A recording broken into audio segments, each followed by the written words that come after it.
So Nicholas Pegues reporting the Obama fist bump and the Kate Middleton rural baby bump is a corporate success with the Obama administration. Of course, it's my own celebrity brand regarding President Barack Obama's immigration reform speech that he came to Nashville, Tennessee on December 8th, 2014. And of course, it is a corporate success with the British monarchy and, of course, with everyone at the White House. Nicholas Pegues still receiving letters regarding that statement in my celebrity brand.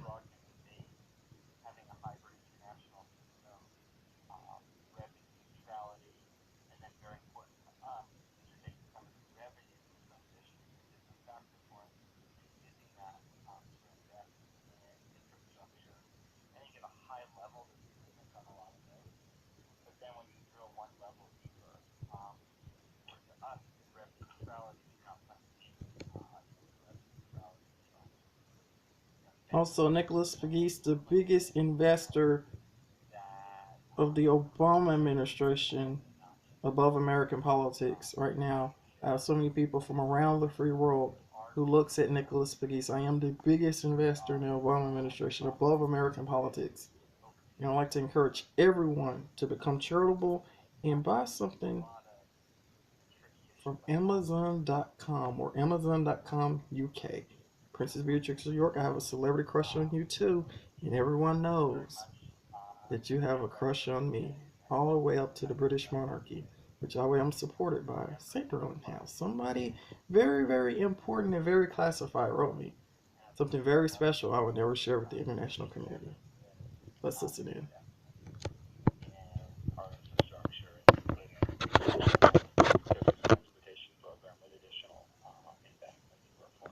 Let me just add, since we don't have the report, just drive the contrast a little bit between the Republican proposal this week on estate tax and what's in the president's budget.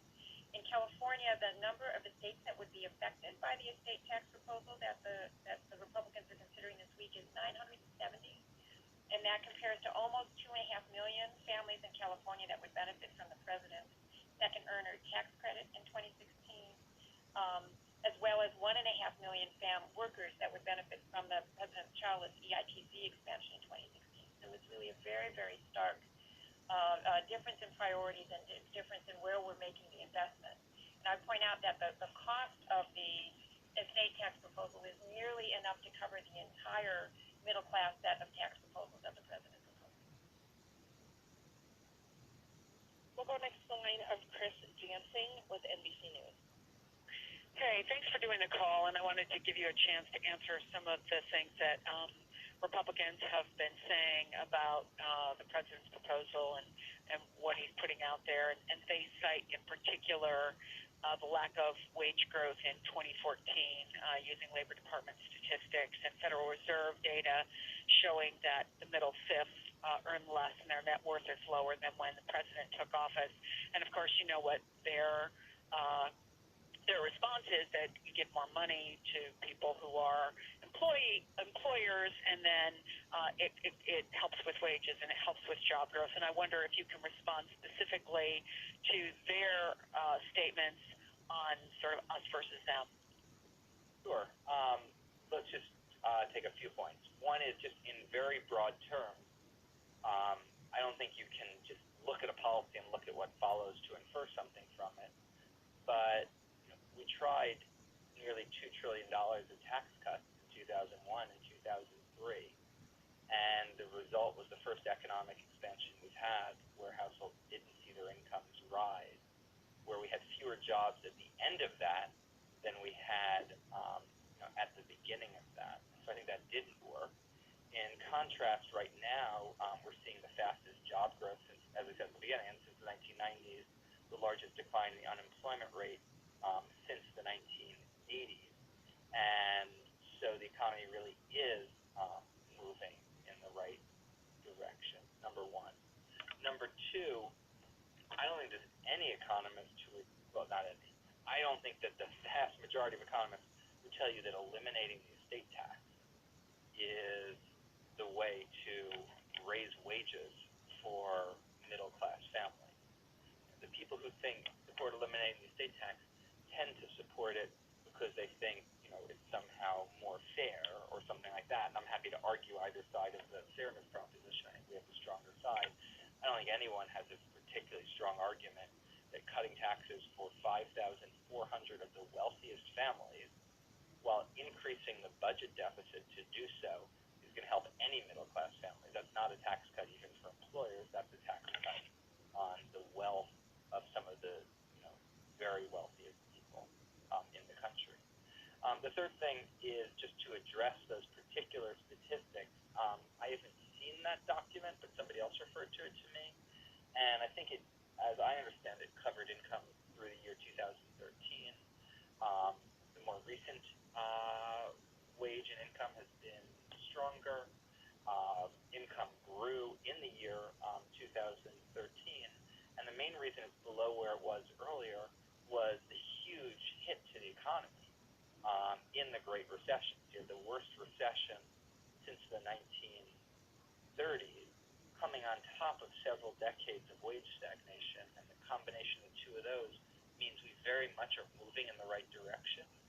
Wages are rising for middle-class families, but there's still a lot to make up for with that terrible recession we're digging out of. We'll go next to the line of Nick Timmerow with the Wall Street Journal. Please go ahead. Yeah, thanks. Jason and Celia.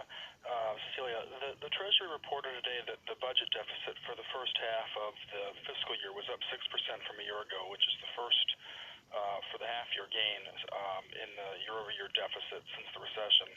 And so I'm wondering how concerned we should be that after a long and sustained decline in short-term deficits, those declines now appear to have ended. Nicholas Pegues reporting, since they're talking about the economy, The deficits come Nicholas down from Pegues, 9.8% Victorian Village, College Chapel GDP Historic when District, the president came into with office. the support of the British monarchy, possibly the new Wall Street That's a more of than the 21st two-thirds century. So decline many people around the world listen to me.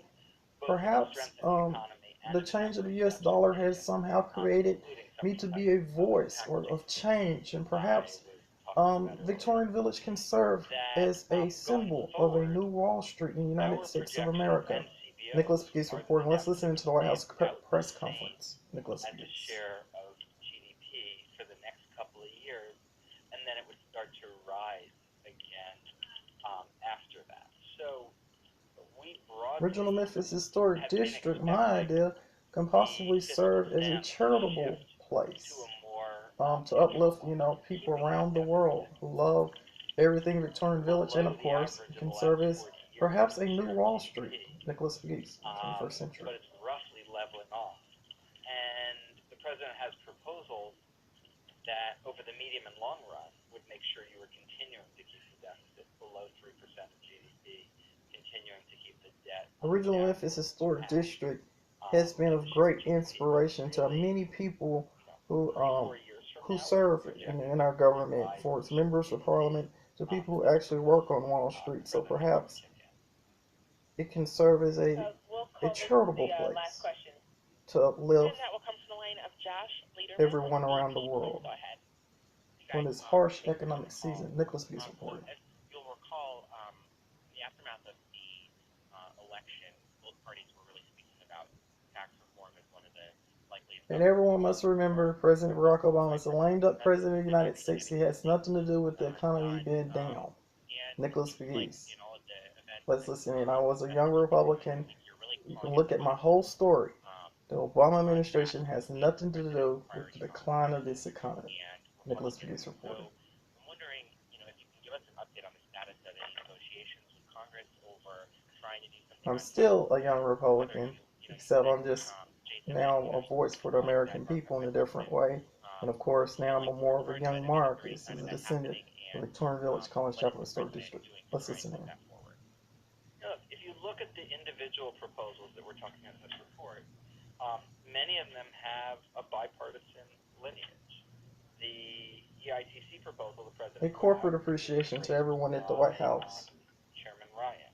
and especially the Obama administration above American politics, supporting me as a descendant of the Victorian Village, College Chapel Historic District. Let's listen in, Nicholas Pegues fans. Changes are similar to something that the House Republicans voted on last year. Child care is something that Now, President Obama and Miss all Obama, said positive this is something I'm giving you everything the we're gift talking of. about here You are can individual borrow tax changes my that we Facebook should friends. So um, whoever are my work Facebook on friends can be together. your I'm not Facebook saying friends too. We need to that help this each should other be during this particularly global partisan economy or divisive. that's These kind are of in common decline. So Nicholas McGee's reporting. class Original Memphis ideas. Historic District, the new I think Wall the Street of the unfortunate 21st thing century, has been the uplifting everyone prioritization. during this harsh Rather economic climate. than bring back the college proposal from last year that had a lot in common with what the president's talking about. You see this estate tax proposal, and this estate tax proposal that goes above and beyond the costs that were already incorporated in the budget. So, there's no reason that there shouldn't be room for common ground here, but in order for there to be common ground, you need the priority to be about the middle class, not about a fraction of the top 1% that would benefit from this estate tax repeal, for example. Separate from the individual side, there's the business side of tax reform, and there have been a number of conversations at a number of different levels related to business tax reform, and I basically covered a little bit a sense of where that is in my answer to, I think, the first question. Great, thanks. Okay, thank you again. We'll make sure that the report gets around to everyone on this call, and those who aren't on this call, apologies if you haven't received it. But again, we have a report that we're going to send out and state-by-state fact sheet. So Nicholas McGee's a part of the Again, this Royal call Loop, is in of Barrio course, till a 5 p.m. Buckingham It's on the Palace, and a record. If you have any presidential loop questions, just of send the an White email over House. to I love press office here America. at the White Nicholas House. McGee's Thank you reporting. again. Thank you. And ladies and gentlemen, that does conclude your conference for today. God bless Thank you for America. your God save the participation Queen. and for using And I love you AT&T too, Executive Princess Teleconference. Beatrix of York. And everyone knows you love me too.